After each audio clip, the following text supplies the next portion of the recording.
નમસ્કાર દર્શક મિત્રો. અમેરિકા, ઇઝરાયલ, ઈરાન યુદ્ધ હવે લગભગ 2 અઠવાડિયા જૂનું થઈ ગયું અને એની અસરો વર્તાવા માંડી છે. હમણાં એક કાર્ટૂન કોઈક મિત્રે મારા પર મોકલાવ્યું. એમાં ગેસનો બાટલો ઉપાડીને માણસ આવે છે અને આગળ ઢોલ વગાડતો વગાડતો માણસ ચાલે છે ને ઘરે જાય છે. પછી એને ગેસના બાટલાને કુમકુમ તિલક કરે છે, પેલા માણસને કરે છે, વધાવીને ગેસનો બાટલો લઈ લે. આ coming events cast their shadow before. હોર્મુઝની સામુદ્ર ધુની. એક તો આપણા ગલગોટિયા મીડિયાઓને ખબર નથી પડતી કે હોર્મુઝ સ્ટ્રેટ છે, સ્ટેટ એને સ્ટેટ ઉચ્ચારે છે લોકો.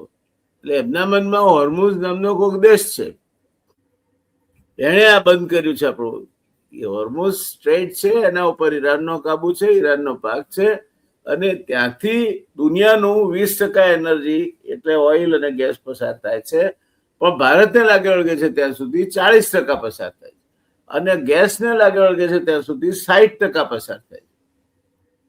આ હોર્મુઝ સ્ટ્રેટ ઉપર ઈરાને ડૂચ મારી દીધો છે અને એટલે ભારતમાં હવે આવનાર સમયમાં ઉર્જાની કટોકટી, એટલે રાંધણ ગેસથી માંડીને અત્યારે મુંબઈમાં અમુક હોટેલોમાં તો પાટિયા ડાઉન થઈ ગયા છે કે ગેસ નથી એટલે હોટેલ બંધ છે.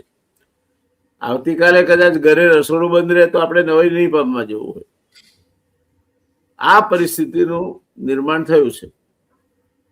60 રૂપિયા બાટલા દીઠ કુકિંગ ગેસના ભાવ વધારી દીધા છે. એટલે પહેલો એની મોંઘવારી પર અસર પણ આવી ગઈ. પહેલા 24 દિવસે વધારી શકાતું, તમે 5 દિવસ વધારી દીધા. એટલે ડિલેડ તમારો એટલો સ્ટોક 5 દિવસ ડિલે થઈ ગયો. પણ આ બધા સાથે ગેસ અને તેલમાં એક પાયાનો ફરક એ છે કે આપણી પાસે 15 દિવસ જેટલો સ્ટ્રેટેજિક રિઝર્વ છે. અડધો બાય રો મટીરિયલ અને અડધો ફિનિશ ગુડ તરીકે 15 દિવસનું આપણા oil requirement India stores as strategic reserves. પણ ગેસમાં ઝીરો છે. ગેસમાં there are no strategic reserves. એટલે ત્યાં જેવી ચકલી બંધ કરે કે પુરવઠો બંધ થઈ જાય. આ પરિસ્થિતિ ગેસમાં થાય એટલે ગૃહિણી પહેલી ઝપટમાં આવે અને એને મુશ્કેલી ઊભી થાય પુરવઠાની. બીજી મુશ્કેલી ઊભી થાય કિંમતની. 60 રૂપિયા બાટલા દીઠ વધી જાય ને ઘરે જો મોટું કુટુંબ હોય ને બે 3 બાટલા વપરાતા હોય તો ઘરના બજેટમાં પણ આખું આમ તેમ થઈ જાય. અને આમે ગૃહિણીનું બજેટ, ખાસ કરીને મધ્યમ વર્ગની ગૃહિણીનું બજેટ તો બહુ આમ થિનલી બેલેન્સ્ડ હોય છે.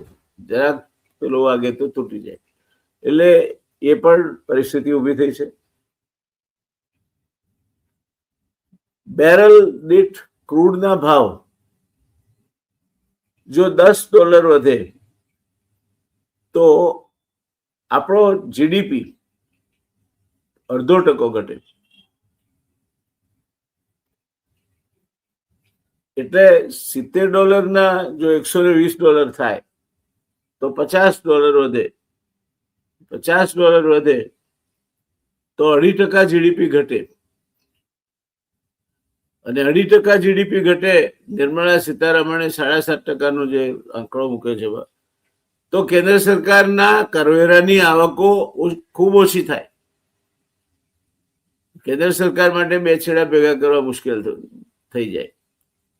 અથવા તો પછી જીએસટીમાં બેફામ વધારો ઝીકવો પડે, જે મોટા ભાગે ગરીબ અને મધ્યમ વર્ગ પર પડે. કારણ કે 42% જીએસટી ગરીબો ભરે છે અને 45% મધ્યમ વર્ગ ભરે છે. 3% એ આપણા માલેતુજારો ભરે છે.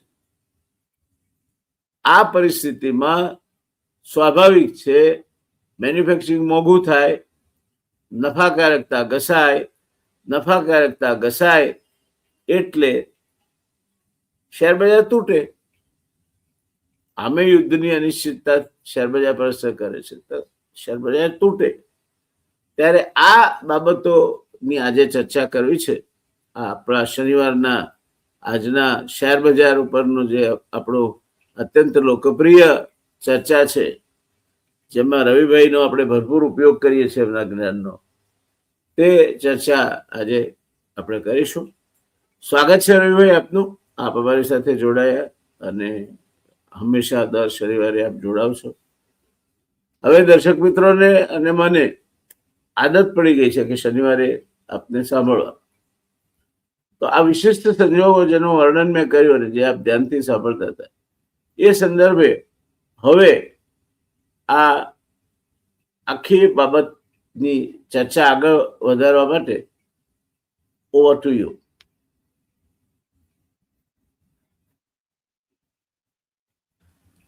Thank you. જે પરિસ્થિતિ હતી કોરોનામાં, એ પછી પહેલી વાર આવી પરિસ્થિતિ સર્જાઈ શેર માર્કેટમાં કે આપણી ઇકોનોમીને, કે કઈ વસ્તુનું આપણને બહુ મોટી મીન્સ કે એક ડિઝાસ્ટર ટાઈપ સિચ્યુએશન આપણે ઊભી થઈ. અને એના હિસાબે જ પાર્લામેન્ટમાં જે ડિઝાસ્ટર ફંડની રજૂઆત થઈ કે મીન્સ કે ફંડ પણ હજી બની રહ્યું છે, તો I think A definitely fund આવશે.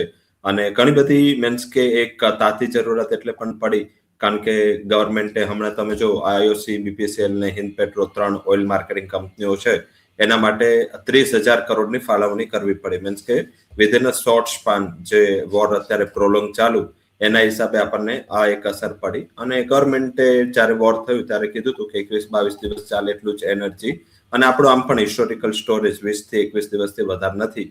અને આ જે છેલ્લે કતાર ઉપર હુમલો થયો અને ત્યાંથી ગેસનો પુરવઠો આપણો મહત્તમ ત્યાંથી આવતો હતો, બેઝિક ઓમાં, અને સાથે અધર રિજન્સ પણ છે જ્યાંથી આપણે ક્રૂડ અને ગેસ આયાત કરીએ છીએ. તો આઈ થિંક એ થોડું અટકી ગયું. સેકન્ડ શું છે, આપણા ઘણા બધા શિપ છે, જે લોજિસ્ટિક છે, એ ત્યાં ફસાયેલા બી હતા ગલ્ફ ઓફ હોર્મઝમાં, અને એના હિસાબે આપણે અહીંયા ખાલી થાય તો એ ભરાય, તો ડેફિનેટલી એક થોડો ઇસ્યુ રહ્યો. અને મારા હિસાબે જે એલએનજી વાળું જે ન્યૂઝ છે, અને સાથે આગળ પીએનજી કે કઈ સેમાં એ ટ્રાન્સફર થશે, કારણ કે આનાથી તો સીએનજી ને પણ ઇસ્યુ આવશે, એનું પ્રેશર ઘટી જશે, અને પ્રેશર ઘટશે એટલે વાહનોમાં એને પરિવર્તન કરવું મુશ્કેલ પડી જશે. તો આઈ થિંક થોડું અત્યારે ગેસમાં આપણે ઇસ્યુ છે. આપણી કંપનીઓને મીન્સ કે કહી દીધું છે કે તમે મીન્સ કે જલ્દીથી આપની પ્રોડક્શન કેપેસિટી વધારો. અને મીન્સ કે મને એક બહુ મોટી સરપ્રાઈઝ એ લાગી કે જયારે ગવર્મેન્ટે આ ડિસિઝનનું કીધું, આપણી કંપનીઓ 28% પ્રોડક્શન હાઇક કર્યું. તો આ ઇમ્પોર્ટ શું કામ કરવું જોઈએ? લાઈક કે આપણી પાસે અગર કેપેસિટી છે કે આપણે ઓવરનાઇટ 2-3 દિવસમાં જો 28% પ્રોડક્શન હાઇક કરી શકતા હોય, તો અહીંયા મેક્સિમમ પ્રોડક્શન માટે અલાઉ કરવું જોઈએ. કારણ કે બહારથી જો એટલું ઓછું આયાત કરવું પડે. પણ એ જ છે મીન્સ કે આપણે ઘણીવાર આગળ પણ ચર્ચા કરી હતી, જયારે કોવિડ બાદ 2022માં ભાવ ઉછળ્યા ત્યારે બી મીન્સ કે ગવર્મેન્ટે ત્યારે બી પોલિસી મેકર્સ આ બધાની ચર્ચા હતી કે આપણે આમાં પણ થોડું આત્મનિર્ભર થવાની જરૂર છે. બટ જેવી સપ્લાય રિસ્ટોર થાય આપણે ભૂલી જઈએ છીએ, ફરીથી આપણી નિર્ભરતા બહારના દેશો પર આવી જાય. જેમ આપણે કોવિડમાં મીન્સ કે એપીઆઈમાં થયું, મીન્સ કે એન્જિનિયરિંગ ગુડ્સ પ્રોડક્ટ્સ સાથે થોડા ટાઈમ પહેલા આપણે રેર અર્થનો પણ બહુ મોટો ઇસ્યુ ફેસ કર્યો. આપણી ઓટો કંપનીનું પ્રોડક્શન છે એક ટાઈમ એવું હતું કે 40-50% ઘટી જાય, હાલાકી થોડું ચીન સાથે કોમ્પ્રોમાઇઝ કરી ફરીથી આપણી સપ્લાય સ્ટોર કરી દીધી. પણ આ ગેસ ક્રૂડ જેટલું પ્રોલોંગ, એ ડે બાય ડે ઇમરજન્સી વાળો દિવસ થઈ રહ્યો છે. અને એના જ હિસાબે તમે જો ગ્લોબલ માર્કેટમાં કઈ એટલું ખાસ કરેક્શન નથી. તમે એશિયાના માર્કેટ જો, ચાઇના, હોંગકોંગ એટલું ઘટતા નથી. અને આટલું બધું ચાલ્યા બાદ પણ કોરિયા, તાઇવાન સ્ટેબલ છે, યુએસના માર્કેટ સ્ટેબલ છે, ખુદ ઇઝરાયલનું માર્કેટ ગયા વીકમાં ઓલ ટાઈમ હાઈ મારી દીધું છે, ખુદ વોરમાં છે. તો ડેફિનેટલી આ બધા માર્કેટ તો હજી ઇસ્યુ નથી, બટ ઇન્ડિયાને ડેફિનેટલી આ ઇસ્યુ મોટો છે. અને બેઝિક આ ઇસ્યુ આવી ગયો એનાથી ઘણી બધી કંપનીઓના રોજ પ્રેસ કોન્ફરન્સ આવે છે, લાઈક એમને BSNSA ને પ્રેસ કોન્ફરન્સ આપવી પડે કે એ લોકોએ કીધું છે કે ધારો કે ગેસની સપ્લાય કટ થઈ છે એટલે એ લોકોના પ્રોડક્શન, એ લોકોના એમને બહુ મોટું ડેમ થશે. અને જેમ દિવસ જતું જશે, અત્યારે 60-70% સુધી આપે છે ગેસ, પણ જેમ જેમ દિવસો જાય એમ LNG ની સપ્લાય સિક્યોર રાખવા માટે આપણે ગેસનું જે ઇન્ડસ્ટ્રીનું અલોકેશન છે એ ડેફિનેટલી કટ કરવું પડે, અને તો જ આ રેસિડેન્શિયલ સપ્લાય છે આ લેવલ પર રહે. તો મારા હિસાબે આ એક સૌથી મોટો ઇસ્યુ છે. અને આ ખાલી એક સેક્ટર નહીં, ઘણા બધા સેક્ટરને આવરી લેશે, કારણ કે ગેસની સપ્લાય રિલેટેડ જે ઇસ્યુ છે ટાઇલ્સ ઇન્ડસ્ટ્રી છે, સાથે સિલેક્ટિવ મીન્સ કે તમે જોશો તો કોલના પ્રાઇસ વધી ગયા એટલે સિમેન્ટ કંપનીઓને પણ આનો ઇસ્યુ થયો, મેટલ કંપનીઓને હાયર કોસ્ટ પે કરવી પડશે, સાથે જે ગેસ ડાઉનસ્ટ્રીમ આખી કંપનીઓ છે બધાને ઇસ્યુ થશે. ક્રૂડના પ્રાઇસ કાલે મીન્સ કે 2022 પછી પહેલી વાર ક્રૂડ ઓઇલના પ્રાઇસીસ $100 ઉપર ક્લોઝ થયા છે, બ્રેન્ટ ક્રૂડ, અને આ 2022 પછી પહેલી વાર આવું બન્યું છે. એટલે આપણી જે ઓઇલ ઇકોનોમી છે ત્યાં કોસ્ટ વધી રહી છે અને સપ્લાય કન્સર્ન છે, આ બંને ઇસ્યુ આપણને થાય. હવે આની સીધી ઇમ્પેક્ટ તો આપણે વાત કરી દીધી સેક્ટર વાઇઝ, ઇકોનોમી વાઇઝ, પણ આડકતર ઇમ્પેક્ટ શું થશે કે આનાથી રૂપી વીક થઈ રહ્યો છે. આપણે કોઈ પણ રૂપિયા આપવા તૈયાર છે અત્યારે ગેસની સપ્લાય માટે, એટલે મીન્સ કે અક્રોસ ધ ગ્લોબ આ ભાવ વધી ગયા છે. રશિયન ક્રૂડ આવવાનું છે, પણ રશિયન ક્રૂડનું જે આપણે ગત સપ્તાહે પણ ચર્ચા કરી, એ લોકોએ જેવું આ ન્યૂઝ આવ્યું કે અમેરિકા અલાઉ કર્યું, એવું ત્યાંના ભાવ છે એ $85 આવી ગયા, એટલે એ પણ હવે સસ્તું નથી મળી રહ્યું રશિયન ક્રૂડ, તો ત્યાં બી ઇસ્યુ થયું. તો એનર્જી સપ્લાય છે એ અવિરત તો કદાચ થઈ જશે, ડિઝાસ્ટર ટાઈપ સિચ્યુએશન છે અને પ્રયાસો થશે, પણ એ અવિરત કરવાનું કોસ્ટ બહુ મોંઘી પડશે. જેમ કોસ્ટિંગ અત્યારે આપણે આવી રહ્યું છે, એવરેજ કોસ્ટિંગ થી 30-40% કોસ્ટિંગ વધુ હશે, પ્લસ તમારે ઘણું બધું લાઈક આપણે શું છે કે અત્યારે હવે પહેલા આપણે રશિયાથી ક્રૂડ આયાત કરતા હતા, ચાબહાર પોર્ટ ઈરાનથી આયાત કરતા હતા, પછી આપણે હવે વેનેઝુએલાથી આયાત કરવા માટેનું ઇસ્યુ કર્યું. તો આ બધા ઇસ્યુ છે એનાથી એવું લાગી રહ્યું છે કે જે સપ્લાય છે એ સપ્લાય કદાચ આટલી પ્રોલોંગ ટાઈપ સુધી નહીં રહે, પણ એની કોસ્ટિંગ બહુ હાયર પે કરવી પડશે, જે ઇકોનોમીને ડેન્ટ છે. તમે રાઇટલી પોઈન્ટ આઉટ કરું, $10 જે પ્રાઇસ ઉછાળો છે એ ગ્લોબલ જીડીપી ને 0.15 થી 0.2% અને ઇન્ડિયન જીડીપી ને 0.5%, કારણ કે આપણે ટોટલી આયાત ડિપેન્ડન્ટ છે ક્રૂડ અને ગેસમાં, તો એ જીડીપી ને અસર પડશે અને પડવાની ચાલુ થઈ ચૂકી છે ઓલરેડી. તમે જો આના હિસાબે શું છે કે ઇનડાયરેક્ટ ઇમ્પેક્ટ રૂપી પર આવી, રૂપી 90 to 50 પહોંચી ગયો, ઓલ ટાઈમ લો પર છે. સાથે આપણું આયાત બિલ વધી જશે, અને અત્યારે ટોટલી બીજી બધી આયાત નિકાસમાં માર્કેટનું ફોકસ નથી, ખાલી એનર્જી સપ્લાયને સિક્યોર કરવા માટેનું આપણું ફોકસ છે. એટલે એ બી આપણું અત્યારે જે ડાયવર્ટ છે ફંડ, 30,000 કરોડનું ફંડ અલોકેશન, એટલે બહુ મોટી અમાઉન્ટ કહેવાય. અને આ ઉપરાંત પણ હજી કેટલું અલોકેશન કરવું પડશે એ ખ્યાલ નથી, કારણ કે જેટલું વોર ડે બાય ડે જતું જશે એટલી સપ્લાય ઇનસિક્યોરિટી રહેશે. હવે મીન્સ કે યુએસએ કીધું છે કે એ લોકો એસ્કોર્ટ કરશે, લાઈક કે ગયા વખતે તો એમને બી એકવાર કહી દીધું હતું કે અમે બધા શિપને એસ્કોર્ટ કરી દઈશું. યુએસ પ્રેસિડેન્ટે ખુદ કીધું હતું કે જે લોકો શિપ ઓનર છે એ લોકો રિસ્ક લે, એ લોકો ડરે નહીં. અત્યારે અમે આખું ઈરાનનું ઇન્ફ્રાસ્ટ્રક્ચર ખતમ કરી દીધું છે, છતાં એક શિપ પર એ લોકો હુમલો કરી દીધો, ઇન્ડિયા જ આવતું હતું એ શિપ. તો બેઝિકલી હવે શિપ છે એ ત્યાંથી સપ્લાય રિસ્ટોર થવી જરૂરી છે, અને હવે આપણી પાસે વીક પણ નથી. આ જો આવતું સપ્તાહ જો મારા હિસાબે આવી જ રીતે વોર ચાલુ રહેશે અને જો નવા શિપ નહીં આવે તો મારા હિસાબે કન્ટિન્જન્સી ટાઈપ સિચ્યુએશન કન્ટ્રીમાં ઊભી થઈ રહી છે, અને એની અસર ડેફિનેટલી શેર બજાર લઈ રહ્યું છે. રવિભાઈ, આપણે જે આપણો સ્ટ્રેટેજિક રિઝર્વ જેને કહીએ છીએ ઓઇલમાં, એ આમ થિયોરેટિકલી 15 દિવસનો છે, સ્ટ્રેચ કરીએ તો 3 અઠવાડિયા ગણીએ આપણે. ઈરાનનું યુદ્ધ પૂરું થયું છે એ તો ટ્રમ્પ નામનો એક મૂર્ખો માને છે, જે સાચું બોલતો નથી, અને એના વાણી વિલાસની કોઈ મર્યાદાઓ નથી. પણ ભારત જેવા એક જવાબદાર દેશની લોકશાહીના વિદેશ મંત્રી જ્યારે એમ કે ઈરાનને હોર્મુઝમાંથી આપણને આપણા જે તેલ અને ગેસ લઈ આવવા માટેની છૂટ આપી દીધી છે, કાલે આખો દિવસ આ અફવાઓ ચાલતી રહી. છેવટે મેં પર્પ્લેક્સિટીને પૂછ્યું, ચેટ જીપીટીને પૂછ્યું, ગ્રોકને પૂછ્યું, બધાએ કહ્યું કે ના, આવા કોઈ સમાચાર નથી. તો એક જવાબદાર દેશ, દુનિયાની મોટામાં મોટી લોકશાહી, એ આવી અફવાઓ ફેલાય,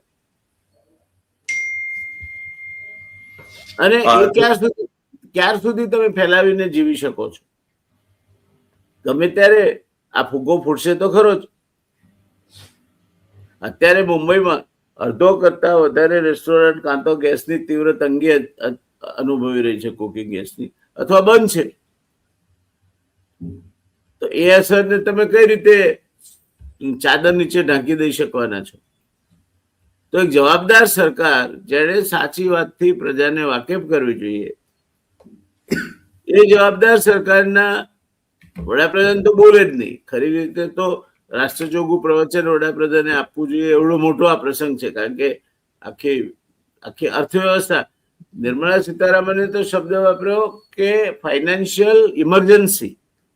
આમ તો ભારતીય જનતા પાર્ટીને ઇમરજન્સીની આભડછટ લાગે છે, પણ એમની જ મંત્રી નિર્મલા સીતારામન, આપણી નાણામંત્રી, એમ કે છે કે ફાઇનાન્શિયલ ઇમરજન્સી આ દેશમાં છે. અઘોષિત ઇમરજન્સી છે એવું કેશુભાઈએ કહ્યું હતું, પણ કેશુભાઈ કહી શકે, આપણે કેશુભાઈને બેનિફિટ ઓફ ડાઉટ આપી શકીએ. પણ નિર્મલા સીતારામન તો જેએનયુની પાસ આઉટ છે. એ કઈ વગર વિચારે બોલે, આ દેશની નાણામંત્રી વગર વિચારે બોલે એવું તો બને નહીં.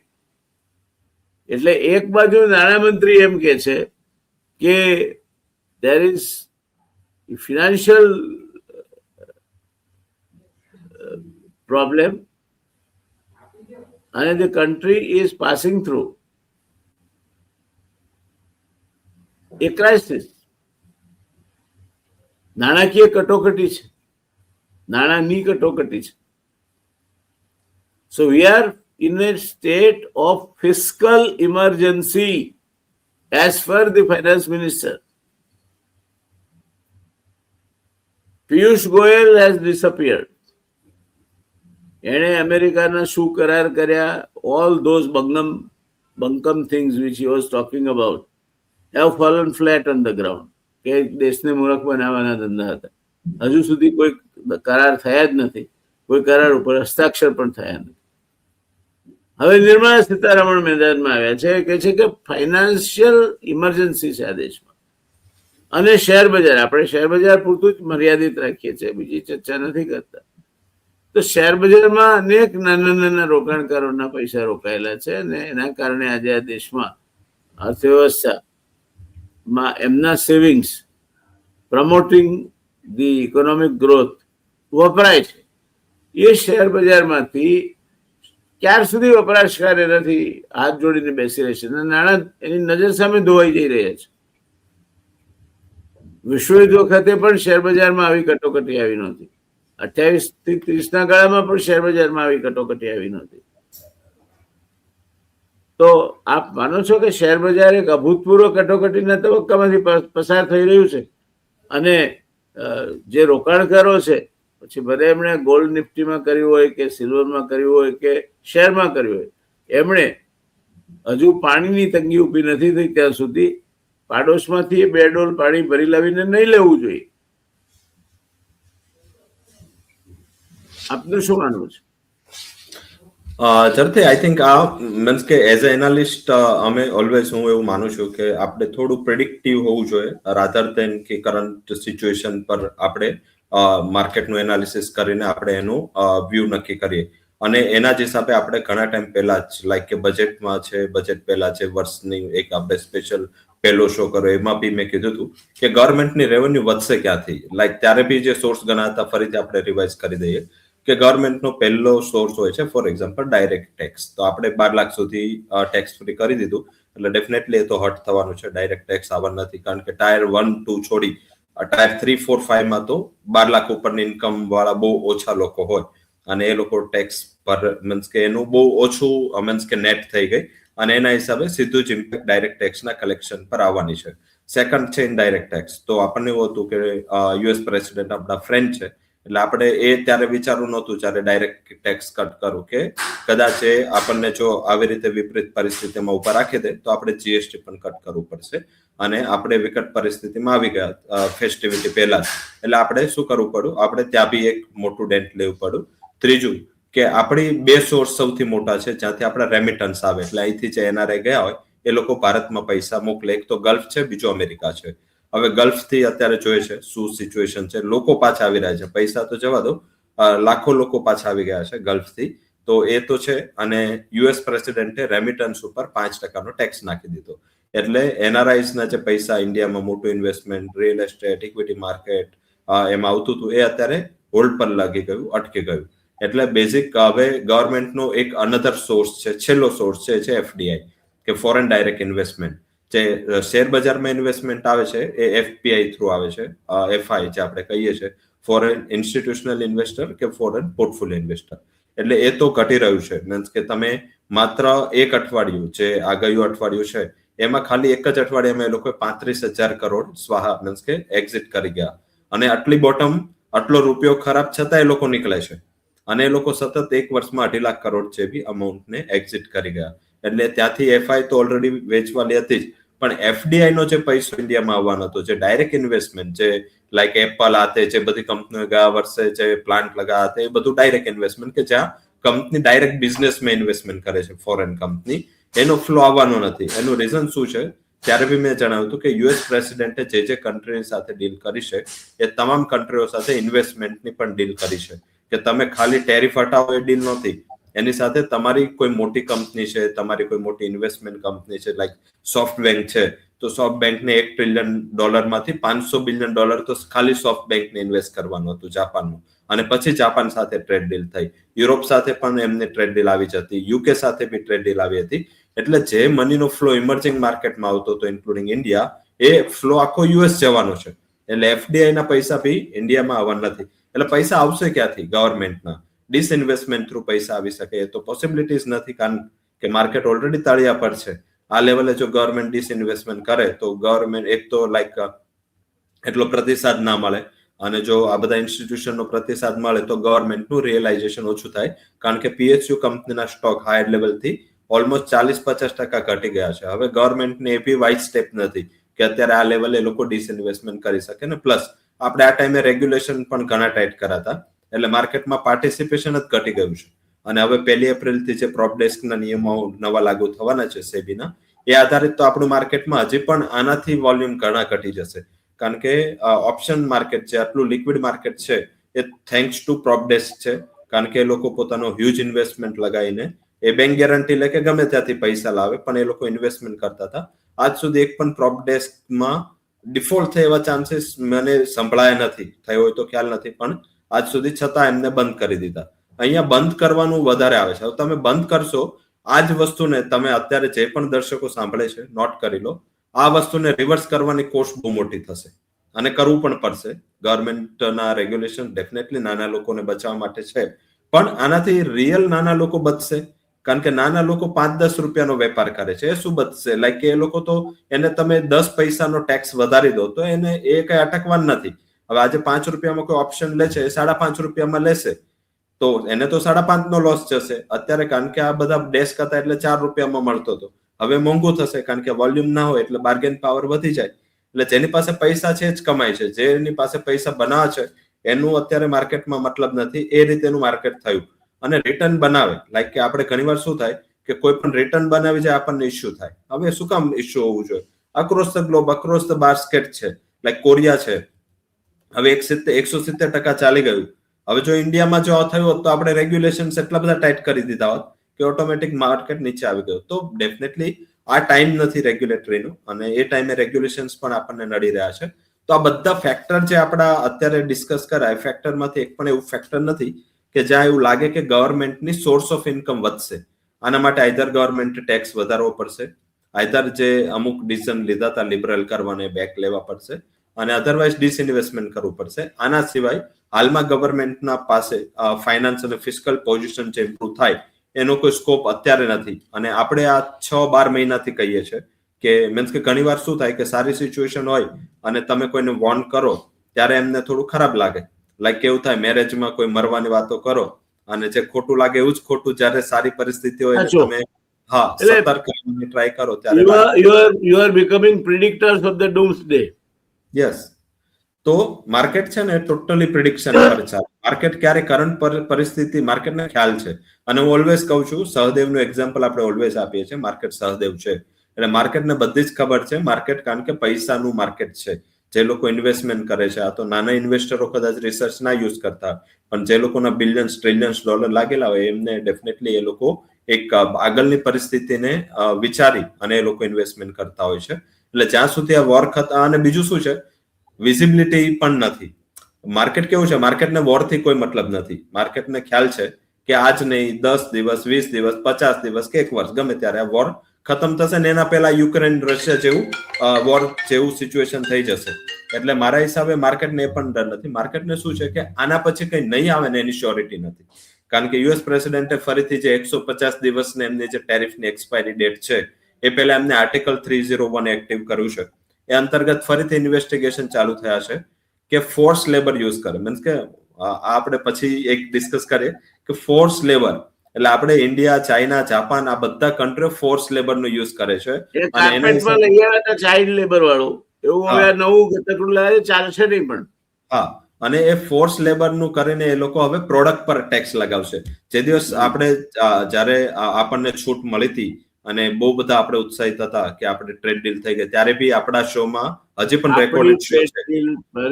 ફરી રવિભાઈ, આપણા દર્શક મિત્રોના માટે કહું છું, સ્પષ્ટ શબ્દોમાં કહું છું, શબ્દો ગોળ ગોળ ફેરવતા મને નથી આવડતું એટલે કહું છું, પિયુષ ગોયલ જેવો જુઠ્ઠાળો માણસ આ દેશમાં મેં કોઈ જોયો નથી. કોઈ ટ્રેડ ડીલ અમેરિકા સાથે સહી થઈ નથી આપણી. Trade deal was at the stage of negotiation. Piyush Goyal જવાનો હતો અમેરિકા, અને ત્યાર પછી આપણે એમના માલને ઝીરો ડ્યુટી આવવા દઈને આપણા માલને એ કન્સેશનલ ડ્યુટીએ જવા દે. આ બધી વાહિયાત વાતો થવાની હતી. એ દરમિયાનમાં આ વોર થયું, બધું તૂટી પડ્યું. ટ્રેડ ડીલ થઈ છે ક્યાં? એ આપણા શોમાં છે. આપણે ત્યારે જ કીધું હતું કે ટ્રેડ ડીલ થઈ નથી. અને બીજું આપણે એ પણ બોલ કરાતા, જે સરકારનો વાણિજ્ય મંત્રી એને રાજીનામું આપવું જોઈએ. The country has every right to call for his resignation. વિરોધ પક્ષ માગે માટે નથી કહેતો, દેશના નાગરિક તરીકે કહું છું. એ દેશના સામાન્ય નાગરિકને છેતરે છે, અને એ બહુ ખતરનાક વસ્તુ છે. એક જ મિનિટ. આ પરિસ્થિતિ છે. એટલે આપણે માર્કેટ કેમ આવું, આપની સાથે હું 100% સંમત છું કે માર્કેટ રિએક્ટ કરે છે. કેમ રિએક્ટ કરે છે? કારણ કે આપણે અપડેટ વ્યૂ રાખીએ છીએ. બીજી બધી બજારો જુઓ, ત્યાં આવા પેનિક રિએક્શન નથી આવ્યા. આ સરકારની નાણાકીય નીતિઓમાં એક બાજુ સબ સલામતીની ઘંટડી પિયુષ ગોયલ અને પેલો જયશંકર વગાડે, અને બીજી બાજુ નિર્મલા સીતારમણ એમ કે there is a financial crisis, કટોકટી છે, નાણાકીય કટોકટી છે, ઇમરજન્સી છે, ફિસ્કલ ઇમરજન્સી. તો માણસ માને કોને? અને પ્રધાનમંત્રી શ્રી બોલતા નથી લોકસભામાં બોલતા, નથી બહાર બોલતા. બહાર બોલે છે તો ચૂંટણી લક્ષી બોલે છે. કોને માનવા આપણે? આ દેશના આપણા સર્વ સ્વીકૃત નેતા આપણા પ્રધાનમંત્રી છે. તો એમણે પ્રજા જેવું પ્રવચન કરવું જોઈએ. ભાઈ, ચિંતા કરવાનું કોઈ કારણ નથી. આ 15 દિવસ ચાલે છે. આ તકલીફ છે ઓઇલની, ગેસની. આ તકલીફ પડશે. ચર્ચિલે during second world war he went on air and told the British people that if you feel that the war will be won at no inconvenience to you, you are daydreaming. You will have your own inconveniences.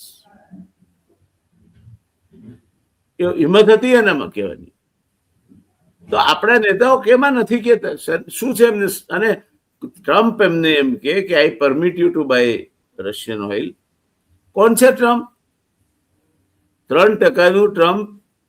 એને 3 વર્ષ બાકી રહ્યા છે. પછી અહીં ઝાડુવાળાની નોકરી આપણે આપવી કે નહીં આપવી એ વિચાર કરવો પડે. એની હેસિયત શું છે? દુનિયાનો સૌથી મોટો લોકશાહી દેશ છે. હશે આપણી મુશ્કેલીઓ હશે તો વેઠી લઈશું, પણ શેર બજાર પડ્યું છે. અનેક ગરીબ માણસ, અનેક નાના માણસો, અનેક મધ્યમ ઇન્વેસ્ટરો આજે રાતા પાણીએ રડે છે. અને જ્યારે વધશે ત્યારે જેમની પાસે લિક્વિડિટી છે એમના શેર લઈને બેસી ગયા છે. એમને ફાયદો નથી થવાનો. હું મારા જાત અનુભવ પરથી કહું છું. I have no liquidity. મને ખબર છે અત્યારે શેર નીચા ભાવે છે, પણ પૈસા ક્યાં છે ખરીદવા માટે?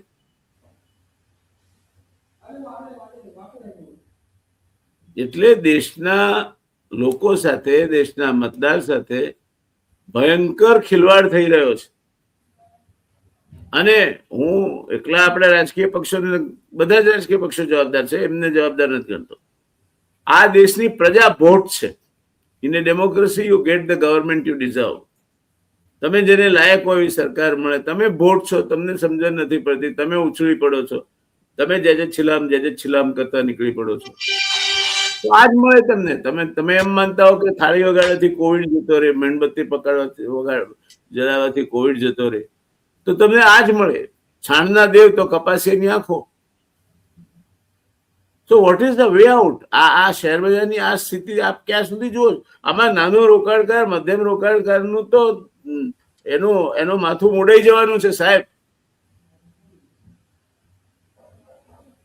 કમાશે કોણ?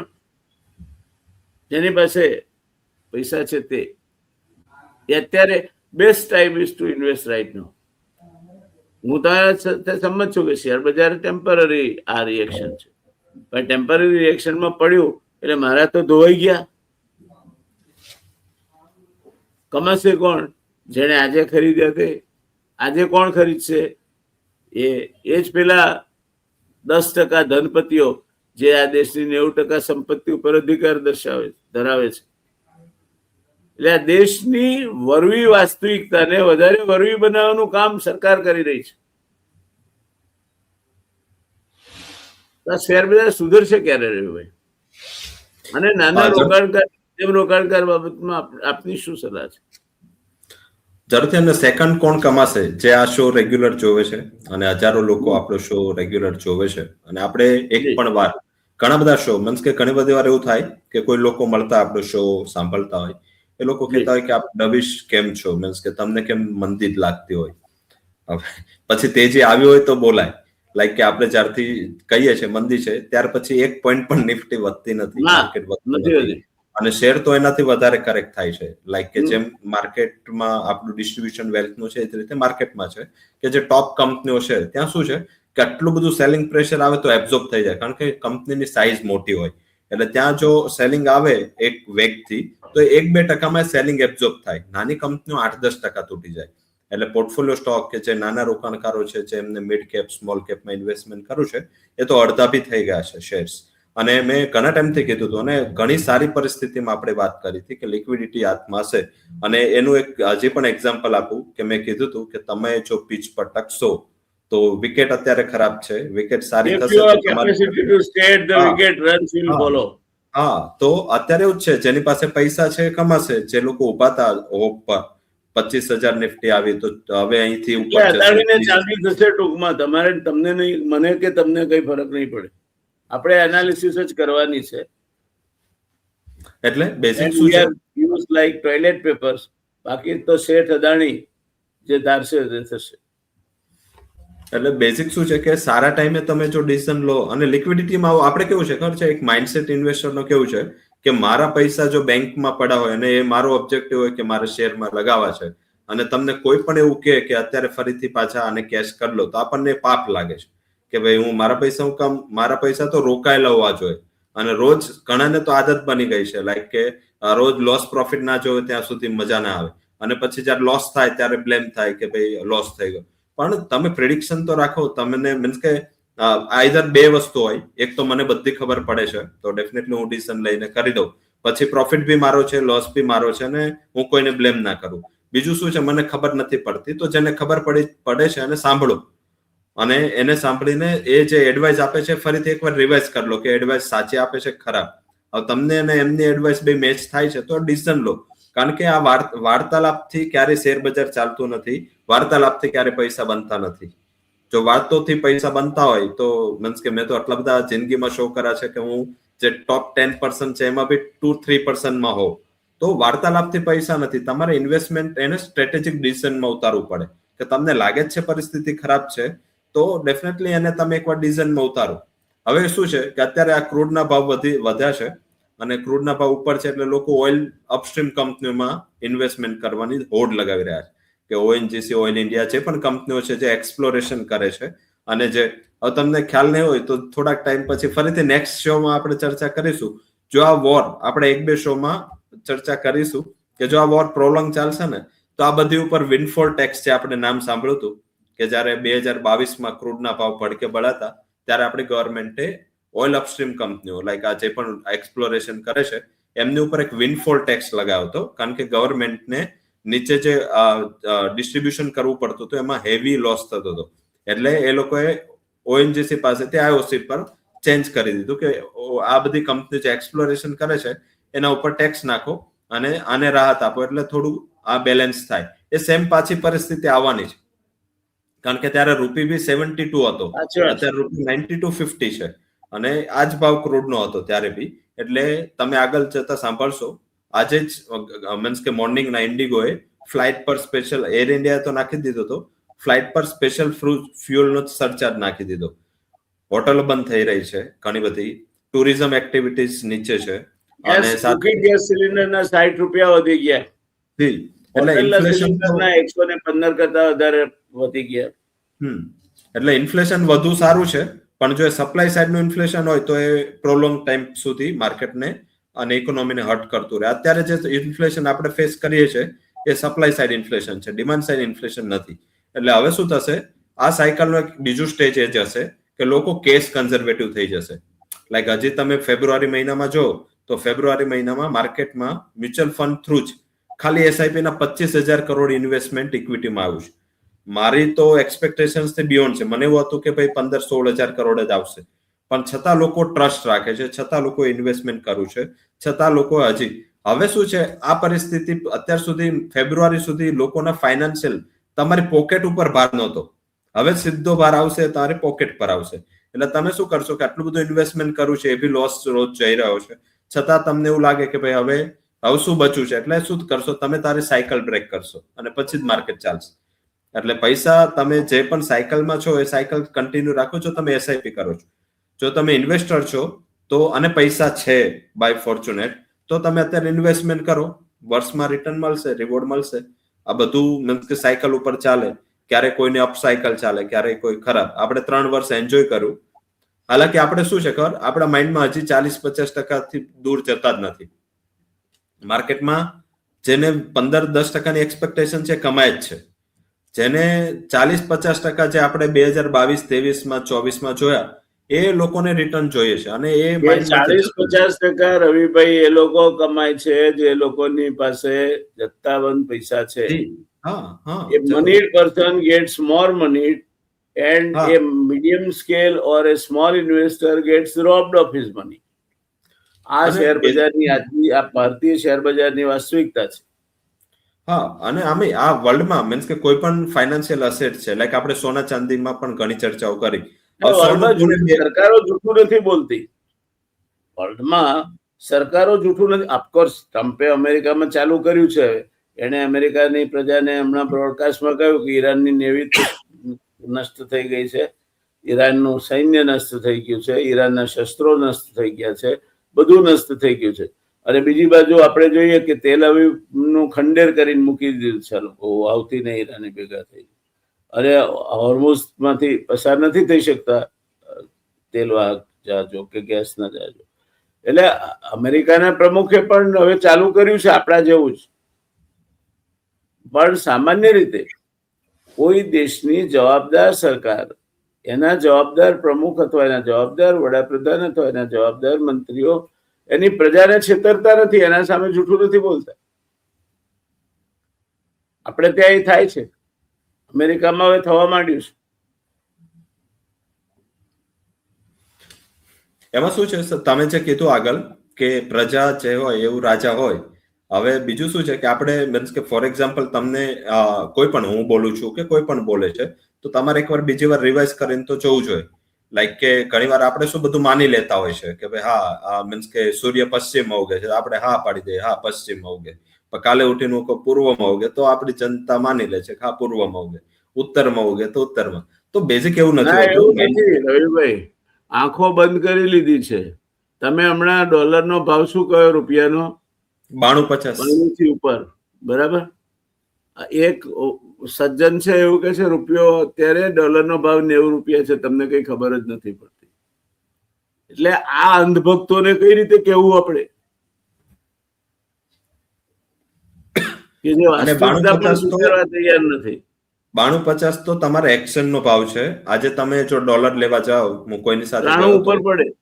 હા, અરે 94 ₹1.5 પ્રીમિયમ ચાર્જ કરે છે લોકો. મીન્સ કે શું કામ ચાર્જ કરે છે ખ્યાલ નથી, પણ બેંકો ₹1.5 સુધીનું પ્રીમિયમ ખેંચે છે. એ બી આપણી પાસે કોઈ હાલમાં કંટ્રોલ. વાસ્તવિકતા હું એટલા માટે કહેતો હતો કે ગવર્મેન્ટ તમને જેવી તમે લાયક હોય એવી મળે.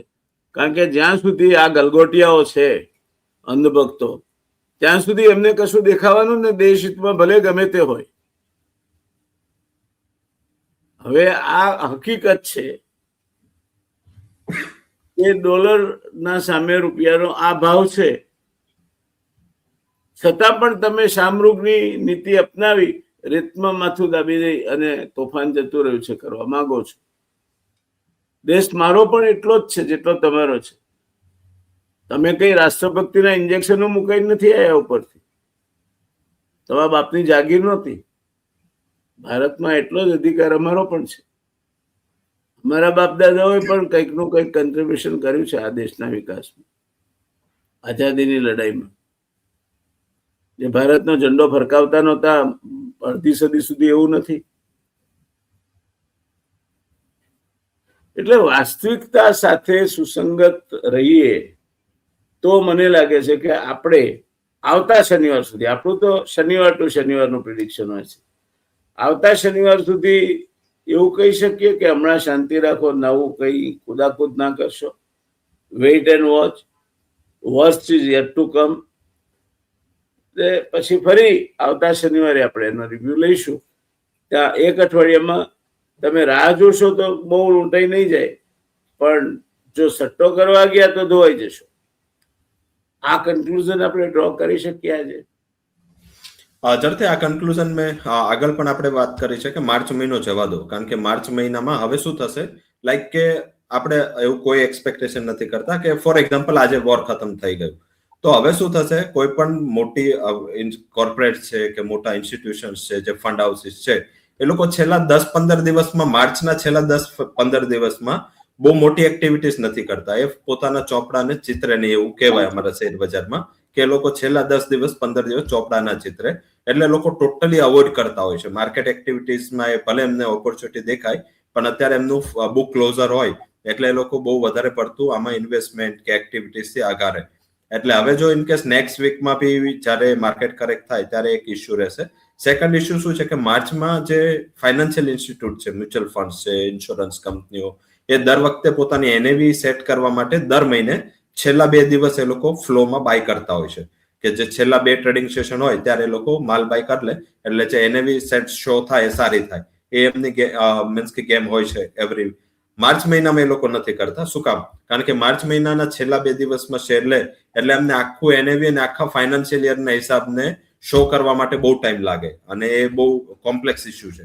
એટલે એ પણ ત્યાં પ્રોટેક્ટ નહીં કરે. એટલે અત્યારે માર્ચ મહિનાના એન્ડ સુધીમાં આ વોર ખતમ હા ડેફિનેટલી. અને કારણ કે એના હિસાબે શું થાય કે આપણે મીન્સ કે અત્યાર સુધી આપણે પેશન્સ રાખ્યું છે તો એક વીક વધારે, પ્લસ આવતા સપ્તાહમાં 4 મોટી central bank, European central bank, bank of Japan, bank of England અને ફેડરલ રિઝર્વ, આ ચારેયની મોનેટરી પોલિસી છે, એ લોકોના ઇન્ટરેસ્ટ રેટ છે. અને આના પછી તમામ બેંકોના, સેન્ટ્રલ બેંકોના વડાઓ ઇકોનોમી ઉપર ભાષણ આપશે, અને આ પહેલું ભાષણ હશે વોર પછી. એટલે એ પણ તમને પરિસ્થિતિ ઇન્ફ્લેશનને લઈને બતાવશે. કારણ કે જો કંઈ પણ અને કંઈ પણ તમને એવી કમેન્ટ મળશે આવતા સપ્તાહે કે ઇન્ફ્લેશન વધે છે કે વધવાનું છે, તો ફરીથી ગ્લોબલ માર્કેટ સ્ટ્રેસ પર આવશે. તો એ આધારિત મને એવું લાગી રહ્યું છે એક સપ્તાહ થોભી જાઓ, પૈસા હાથમાં રાખો, અને સારો ટાઈમ આવવાનો છે, પણ જેને ઇન્વેસ્ટમેન્ટ કરવું એના માટે નહીં, જે કરવાના છે એના માટે. જી. તો ઓન ધીસ કન્ઝર્વેટિવ નોટ આપણે આજની ચર્ચાને સમાપન તરફ દોરી જઈશું. રવિભાઈ, ખૂબ ખૂબ આભાર. બધું જ્યારે સમૂહસૂત્ર ચાલતું હોય, જ્યારે પવન અનુકૂળ હોય ત્યારે પતંગ ચગાવવો સરળ છે. હવામાં સ્થળ ત્યારે લહેરાવો સરળ છે, પણ જ્યારે પ્રતિકૂળ પવન હોય અથવા તો પવન પડી ગયો હોય ત્યારે ઠમકા મારીને પણ પવનને રાખવો તરતો અઘરો છે. અને આપે એ કામ બખૂબી કર્યું છે. આપની બધી જ આવડત કામે લગાડીને દર્શક મિત્રો માટે આપે આ પ્રકારની ચર્ચા અને આ પ્રકારનું એનાલિસિસ પ્રેઝન્ટ કર્યું છે. માટે ખૂબ ખૂબ આભાર આપનો. મળતા રહીશું. ધન્યવાદ. આવજો દર્શક મિત્રો. ખૂબ ખૂબ આભાર. અને રવિભાઈની સલાહ ધ્યાનમાં રાખજો. થોભો અને રાહ જુઓ. This is not the time to invest. Thank you. આવજો. ધન્યવાદ રવિભાઈ.